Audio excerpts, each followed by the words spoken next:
I welcome all of you to this second Lenten reflection as we celebrate the first Sunday of Lent. And to begin with a prayer, I thought I would take the words of the preface. Almighty and eternal God, for by your gracious gift each year, your faithful await the sacred Paschal feasts, with the joy of minds made pure, so that more eagerly intent on prayer and on the works of charity, and participating in the mysteries by which they have been reborn, they may be led to the fullness of grace that you bestow on your sons and daughters. The season of Lent is often referred to as a season of grace, a time in which we can experience not only the presence, but the gift of God's presence in our lives. Also on this first Sunday of Lent, we hear traditionally that passage of Scripture in which Christ is driven out into the wilderness and the desert. This year, Mark gives us a very succinct account of that. His words are very powerful, for he says, "The Spirit drove Jesus out into the desert for 40 days. He was tempted by Satan, he was among the wild beasts, and the angels ministered to him." In Scripture, we have come to know that this is a very significant place of encounter with God, and yet it has many meanings. The Israelites experienced God in the desert, but it was an experience of suffering, of temptation, of deprivation and hunger. There's also the experience of Elijah, who after 40 days and 40 nights, he experiences God not in the earthquake or the thunder and lightning, but in the gentle breeze. A reminder that it is in the desert that this intimacy, this deepening of a presence of God can also be experienced. And this happens also in our own lives. The desert can also be a time of testing, of stripping away that which is false, allowing us in many ways to see who we really are, which is sometimes part of our Lenten journey, being confronted with the reality of who we are and inviting us to strip away those layers of sin, those layers in which we know that God has, in a sense, through his mercy, constantly asked us to strip away. Or maybe it is the desert in which we seek a deeper meaning for our life, where we come to appreciate there is this longing and this thirst for God. And so all of these experiences of the desert that we see in Scripture also become part of our Christian life, and why it becomes so important for us to see this same journey take place in the life of Christ. Pope Francis, however, used this image of the desert in a different way, but I think just as powerful to remind us that this experience of the desert can really be something that is arid. He talks about the temptation of this spiritual desertification of our lives and of our society. And basically what he means is that we begin to build our lives or build our society without any foundation or reference to God, or that slowly we begin to erode those roots of Christian values that we see happening through the influence of secularism. But also in the church, there is this desertification where there's an over-reliance, an over-dependence on the expression and the witness of past generations of faith, and not taking the initiative to engage the present or even the future. How many of our parishes sometimes have so few volunteers, and yet we haven't chosen to try and re-engage and to call forth many others to be involved in the community and to be ones who are, in a sense, building up through their witness of faith. This is, I think, in the time of our pandemic, a great worry and a great fear for many people. What will happen after the restrictions are lifted? Will those people return to the attendance of the Sunday Mass? Sometimes when I'm faced with that question, which comes quite often, I often want to respond in a very sort of superficial way, to give a false sense of spiritual security, that somehow, yes, they will come back, or that we'll develop programs of outreach so that they will. And yet maybe that's the temptation of falling into what our culture is wanting, this returning to what is normal. And maybe the questions that face us are questions of the desert, questions when everything is stripped away and we have to begin to understand what is it that God is asking of us. And perhaps this are the questions that we need to ask even in this Lenten season, in the midst of this pandemic. What is God doing through this experience of the desert? What is he trying to teach us? And what is the wisdom that he's trying to impart to us and to the church?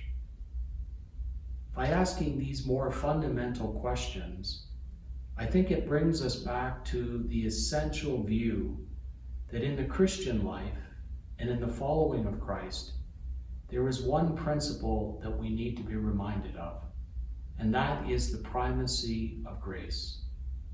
This is where John Paul II in Novo Millennium Uniente said that if there is going to be any renewal, any reform in the church, the principle of God's grace must be primary in all that we do.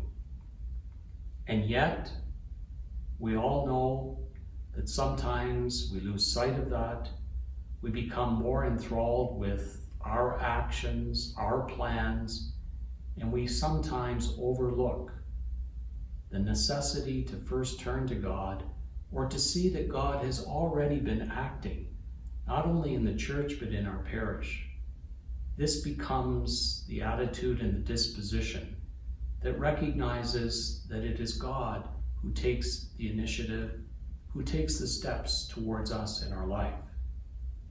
It is God's presence, his grace, and his love that we need to become more aware of during this season of Lent and during this time of pandemic. Yes, we are called to cooperate with that grace, but John in his gospel reminds us, and we should not forget this, that without Christ we can do nothing. And this is something that takes often a desert experience for us as individuals and maybe as a church to be reminded of, that we must first focus on Christ if we are going to, in a sense, understand where God is calling us. And so the truth that engages us is the truth that states that without Christ, without his grace, you and I can do nothing. As Christ said to his disciples, and remind us of these words, he said to them, "No one can come to me unless drawn by the Father who sent me." It is this drawing by the Father. It is opening our lives and receiving the gift of God's grace. And this is how the church grows, not through our human efforts, but by us being open to receive the grace of God and to be drawn to Christ. One theologian talked about this growth in the church as the grace of attraction, and that it is the attraction that draws people to encounter and to question and to begin to ask, what is it that makes those Christians, those individuals, someone that I am attracted to? Pope John Paul II said that loving God and loving Christ and the church is a mysterious journey. And he said, I cannot start it unless God takes the initiative first.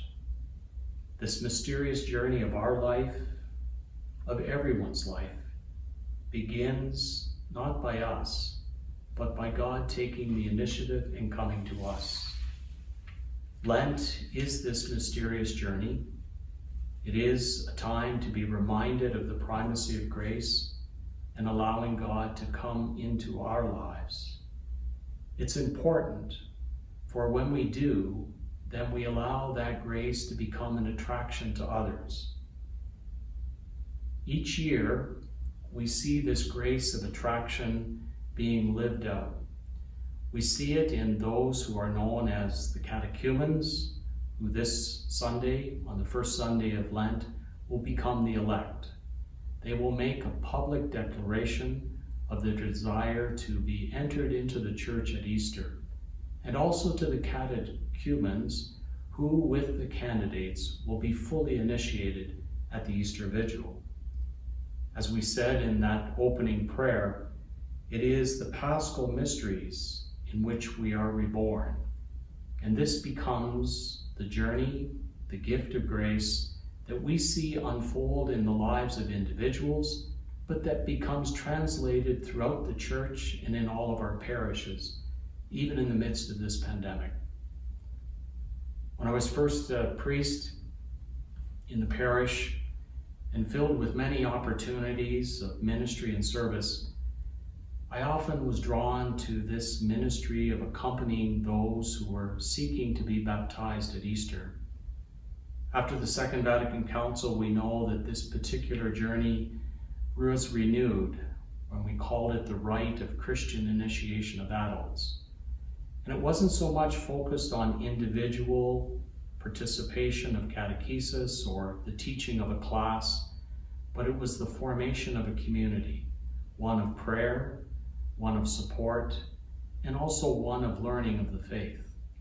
And it never failed that I would just relish the fact that when you ask people, how was it that you came to be attracted to the church or to this desire to be baptized at Easter, you never fail to hear how the gift of God's grace began to touch their lives. Maybe through a spouse, maybe by the example of a friend, or maybe by the commitment and the witness of another Christian or fellow worker.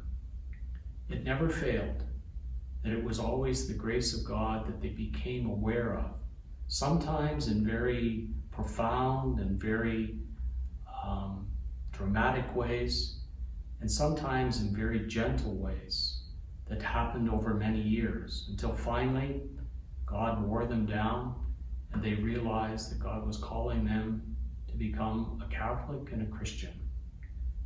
And so as we continue our Lenten journey and we think about the renewal of the church and the renewal of the diocese, especially as we continue our Lenten journey, we should not forget the principle and the importance of the primacy of grace.